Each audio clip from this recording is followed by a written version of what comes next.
Troisième jeu de la soirée, un jeu qui nous emmène à Malte, car là-bas, une tradition veut que les enfants reçoivent à chaque Noël à la fois des cadeaux bien sûr, mais également une énorme chaussette, une tradition d'ailleurs d'inspiration de ce côté-là certainement anglo-saxonne, une énorme chaussette remplie de fruits secs et de fruits confits, des oranges, des pommes, des poires et des scooby-doo bien sûr, des fruits secs, des fruits confits que l'on trouve encore aujourd'hui dans les gâteaux, les brioches et les pains spéciaux que l'on achète au moment de Noël.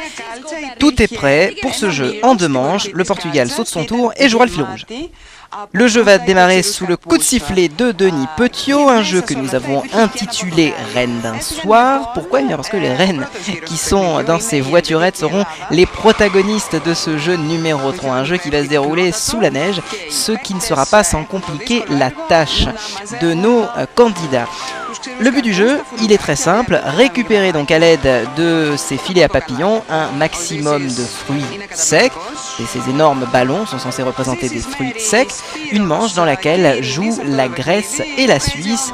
Du côté grec, vous pouvez voir Erini Kamberidou, la juge grecque, toujours avec sa jupette, et puis Katerina, que nous voyons à l'écran en ce moment, Katerina Ruggieri, la présentatrice de la Suisse italienne. Hop là, nous avons un très beau rattrapé de fruits confits pour la Grèce, tandis que Katerina a l'air de se démener, non sans difficulté. Ah bah voilà, bah dis donc, c'est vachement fair play ça. Erini qui a récupéré le fruit des mains de Katerina pour l'empêcher de gagner.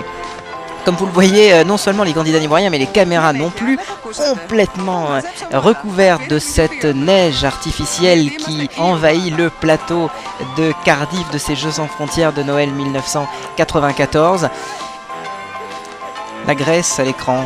Avez-vous remarqué que quand la Grèce récupère une boule, ça fait une boule de graisse? Bon, je m'arrête là avec les calembours vaseux.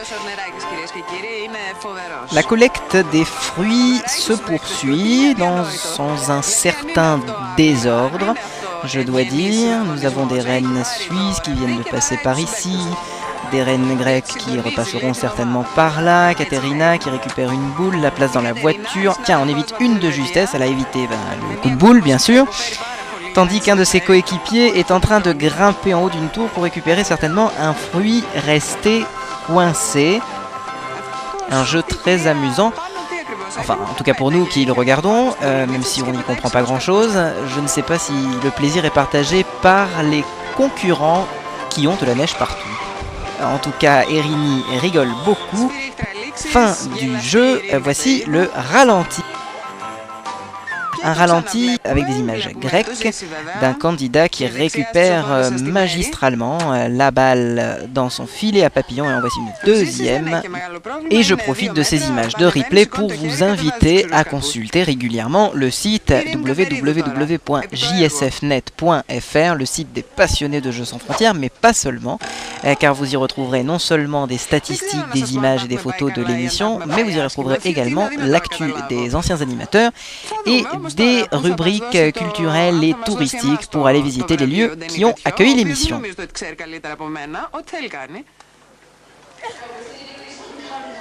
Denis a prévu un petit cadeau qu'il remet à l'équipe suisse. Non, la Suisse aurait-elle failli dans sa mission?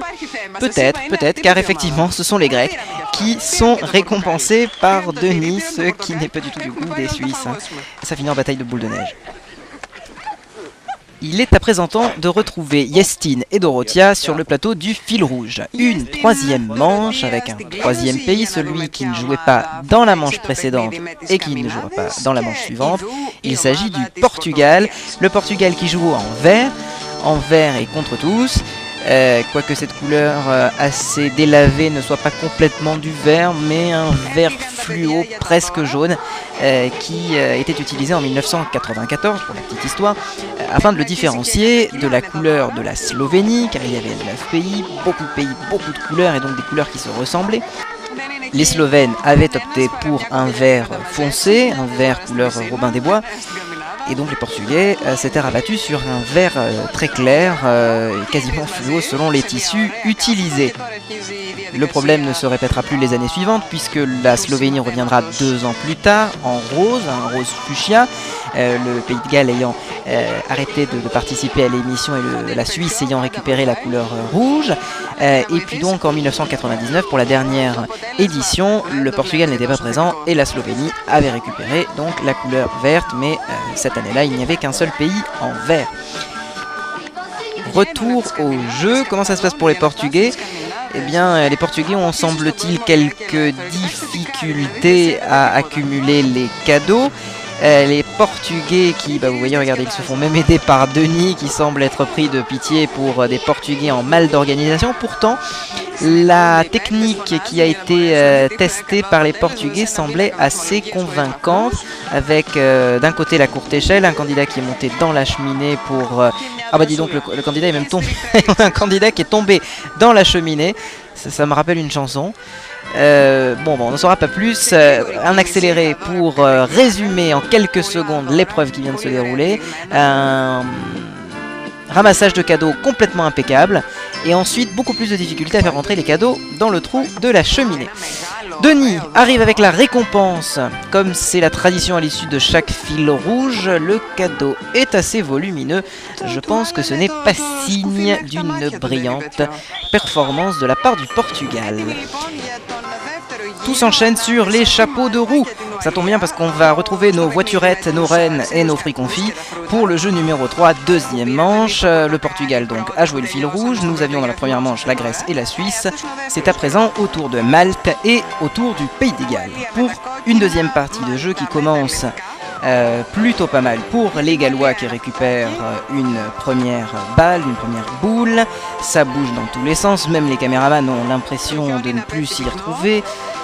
Voici John à l'écran, John le présentateur maltais qui avait accordé à nos amis italiens de JSFnet Italia une interview que je vous invite à consulter sur le site jsfnet.fr en français et sur le site italien bien évidemment en version originale puisque John est bilingue maltais-italien. Italien se parle beaucoup à Malte.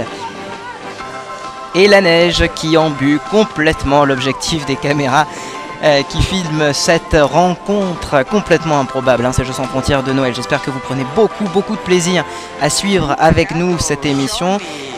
Pour tous ceux qui n'avaient jamais vu cette émission, c'est une découverte et j'espère qu'en ma compagnie, vous passez un agréable moment. Ça se passe bien, en tout cas pour les candidats gallois, ils prennent beaucoup de plaisir, ils ont le sourire, ils ont la pêche, les Maltais aussi.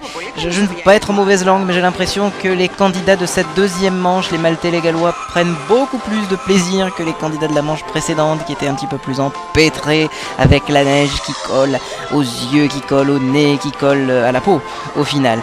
Ça rigole vraiment beaucoup sur cette deuxième manche. Un candidat gallois qui ramasse une boule égarée, la place dans son traîneau. Un concurrent maltais fait de même.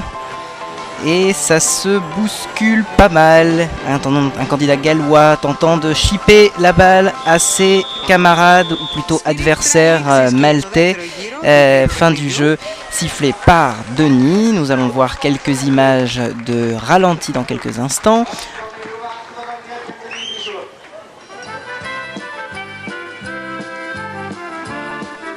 Et sur ce jeu, Malte a l'air d'avoir fait une brillante performance. Il y a de nombreux ballons dans le filet de ce candidat. Était-ce John? Nous ne le saurons pas. Denis distribue les cadeaux de circonstance. À qui ira la plus grosse boule?